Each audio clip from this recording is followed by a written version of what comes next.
அல்லாஹ்விற்கு பிரியமான அமல் எது? உரிய நேரத்தில் தொழுகின்ற தொழுகைதான் அல்லாஹ்விற்கு பிரியமான அமலாகும் என நபி ஸல்லல்லாஹு அலைஹி வஸல்லம் அவர்கள் கூறினார்கள்.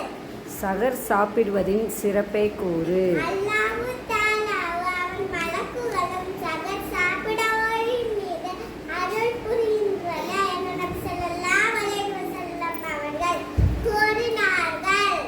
லைலத்துல் கத்ர் எந்த இரவில் இருக்கிறது? லைலத்துல் கத்ர் இரவில் ரமலான் மாதத்தில் கடைசி 10 நாட்களில் ஒற்றைப்படையான இரவுகளில் தேடிக் கொள்ளுங்கள் என நபி ஸல்லல்லாஹு அலைஹி வஸல்லம் அவர்கள் கூறினார்கள். கலா என்று எதற்கு சொல்லப்படும்? கடமைகளை உரிய நேரத்தை விட்டு பிற்படுத்தி நிறைவேற்றுவதற்கு கலா என்று கூறப்படும். மார்க்க கல்வியை தேடி செல்வதின் சிறப்பை கூறு. எவர் மார்க்கக் கல்வியை தேடி புறப்பட்டு செல்கின்றாரோ அவர் வீடு திரும்பும்படி அல்லாஹ்வுடைய பாதையில் இருக்கிறார் என நபி ஸல்லல்லாஹு அலைஹி வஸல்லம் அவர்கள் கூறினார்கள். யார் சொர்க்கம் நுழைய முடியாது?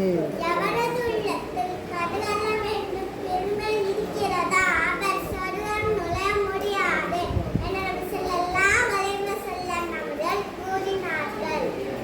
நரகம் தீண்டாத கண்கள் எவை? இரு கண்களை நரம் தீண்டாது. 1. அல்லாஹ்விற்கு அஞ்சி கண்ணீர் சிந்துங்கள்.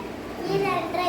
இறைவனை போராட்டத்தின் போது பாதுகாப்புக்காக இரவு முழுவதும் விழித்துக் கொண்டிருக்கும் கண் என நபி ஸல்லல்லாஹு அலைஹி வஸல்லம் அவர்கள் கூறினார்கள். அல்லாஹ் யாருடன் இருக்கிறான்?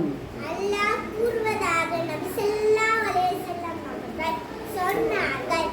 என்னை என் அடியான் நினைவு கூறும்போது என் நினைவில் அவனது உதடுகள் இரண்டும் அசையும் போது நான் அவனுடன் இருக்கிறேன். நின்று தொழ இயலாதவர்கள் எவ்வாறு தொழ வேண்டும்? நின்று தொழுங்கள். நிற்க முடியாவிட்டால் உட்கார்ந்து தொழுங்கள். அதுவும் முடியாவிட்டால் ஒரு புறம் படுத்து தொழுங்கள் என நபி ஸல்லல்லாஹு அலைஹி வஸல்லம் அவர்கள் கூறினார்கள். நரகவாசிகளின் உணவு யாது? நிச்சயமாக நரகத்தில்